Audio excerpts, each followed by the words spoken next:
Hi everyone, welcome back to art. Today we're going to be designing a snowflake again. Instead of on the computer and doing it digitally this time, we're going to be using found objects to create our design. So the first step of this project is to go find some objects that you can use in your snowflake design. One thing I love about this project is that we're all probably going to find different objects to use. So our snowflakes are all going to look really different, and I think that's awesome. I think that makes them look even cooler when they're all different and unique, just like real snowflakes. So I'm going to show you some of the objects I found that I'm going to use, and I might name a few more objects just to give you ideas, but there's no wrong objects. As long as you're allowed to use the things you find, so don't just go around your house and take things without asking. As long as you're allowed to use them, because you're probably going to end up gluing them, then it's okay and you make a snowflake design. So some of the things that I found, I have some scraps of fabric that were left over from sewing that I might use. I have a few pieces of string that I might use. I have this paint chip from the hardware store that I think I might use. I found some paper clips, and I happen to find blue and white paper clips, but I could use any color. I found some buttons. I think I might use a piece of tin foil. It's just kind of shiny and reflective, and I think that might look cool for snow. I have a white piece of paper. I think I'm going to glue my pieces down to this. I have some recycled cardboard that I might end up using. This was just a leftover cereal box. And I have a magazine that I don't need anymore to read, so I can cut some pictures out of it. And then I have some things to color with if I need to, like markers and crayons. And then, of course, I have scissors because I'm probably going to have to cut some of these objects. And I have glue so I can put them all down together. Now, again, you don't need the same objects as me. You could do this same project and make a really cool snowflake design with completely different objects. Maybe you find things in your kitchen, like maybe you use cereal pieces to make your snowflake design, or pasta, dried pasta. You could also use things to stamp with if you have paint at home. Maybe you use like recycled materials like paper towel rolls or cereal boxes like I'm using. You might have some markers that have dried out, and maybe you can use the caps and glue them to your paper to make a design. Now don't take the caps off markers that aren't dried out yet, because that will dry them out. Okay, there's lots of other things that you can use. I'm going to start my design now. So I'm going to lower you down so you can see. I'm gluing it, my items to my paper. You can glue them to paper too, or maybe you want it to be a little bit sturdier, so you could always glue it to cardboard. That's up to you. If you don't have glue, of course, you could just lay your objects down in a design and not glue them. That is fine too. So, for my design, I think I'm going to start by just lightly drawing with a pencil to show kind of a snowflake shape. That way I know kind of where to glue my objects. You don't have to do this. And of course, your snowflake could have a different shape too.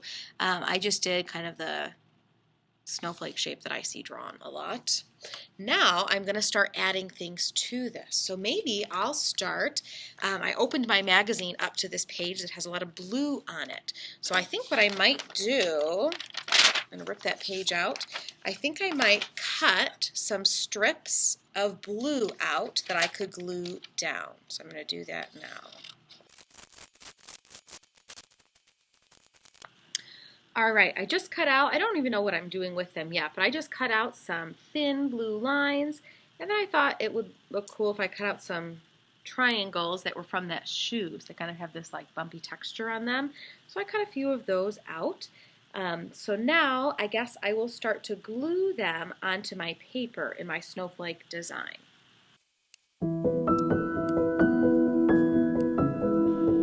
Okay, I've glued my lines and 4 triangles down, so now I have this. Now, technically, if I stopped right now, I would have a snowflake design, but This is not very unique or creative, and this week I'm looking to see how creative you can be with your designs. This design is one that I see a lot, just the plain lines going down. I guess I added triangles, but that's not much. So as an artist, I always have a lot of choices I have to make when I'm making my artwork, and one of those choices is when to stop and when to keep going. I am choosing to keep going. I don't want to stop right now, even though it is, a snowflake, it doesn't really show my creativity or my ideas, and to me, it's not very interesting to look at yet. So I'm going to keep going. When you're making your artwork, you are the artist, so you'll also have to decide when to stop and when to keep going. Okay, I think now I might cut some shapes out of these fabric squares I have, and I can glue those fabric shapes down next.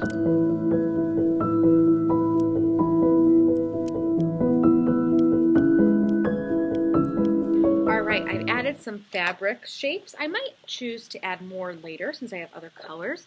I made kind of these wavy lines from the fabric, even though I noticed most of the real-life snowflakes use, oh, I missed one. Even though most real-life snowflakes use geometric designs, since this is my own snowflake, I decided to use those wavy lines. Next, I'm going to add some buttons, and then I might cut out shapes from my tin foil and my paint chip, and I will show you once I've added more.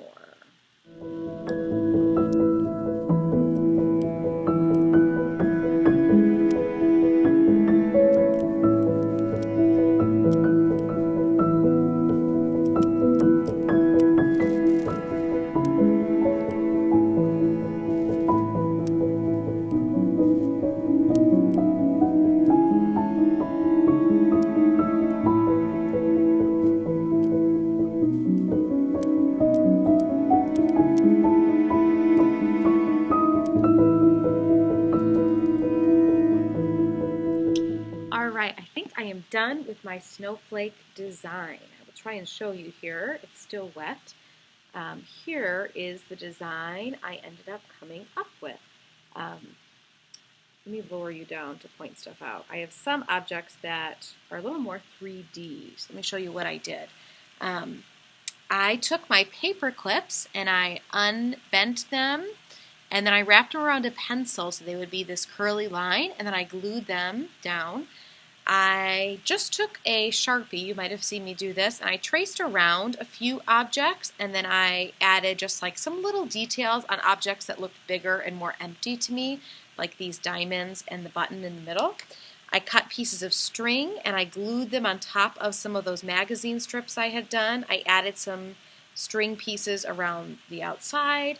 I put little buttons in some spots. I put a big button in the middle. I cut straight lines from my paint chip and I glued them down.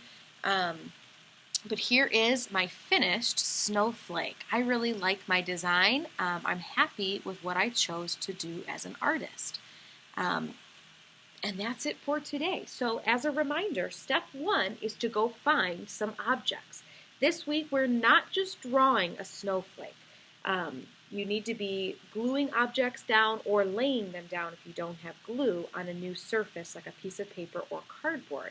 The objects you use are up to you. They don't have to be the same as me, but remember the ones that I chose to use were tinfoil, recycled magazines, small pieces of fabric and string, paper clips, buttons, and a paint chip. I think that's it. And then of course the paper that I glued them to. You could draw some things on your snowflake, but I don't want the whole thing to be drawn. After you found your objects, you can draw a snowflake shape with pencil if you want to, but you don't have to do that step. I chose to do it and it helped me a little bit. Then you can cut things from your materials or break them depending on materials you have, lay them down in a snowflake shape, glue them together if you have glue, and then turn in a picture or a video of your snowflake design on Schoology. I can't wait to see your unique and creative snowflake design.